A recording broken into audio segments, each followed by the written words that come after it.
સુરત શહેરમાં લોકોના સ્વાસ્થ્ય સાથે ચેડા કરતા વેપારીઓ સામે ફૂડ એન્ડ સેફટી વિભાગ દ્વારા લાલા કરવામાં આવી.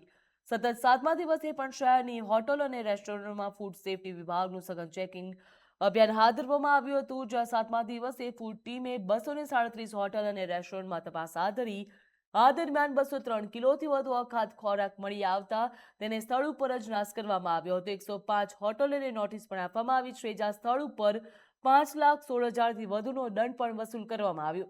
છેલ્લા 7 દિવસમાં ફૂડ એન્ડ સેફટી વિભાગ અત્યાર સુધીમાં કુલ 1,749 હોટલો, રેસ્ટોરન્ટ અને ધાબા ઉપર દરોડા પાડી ચૂકી છે.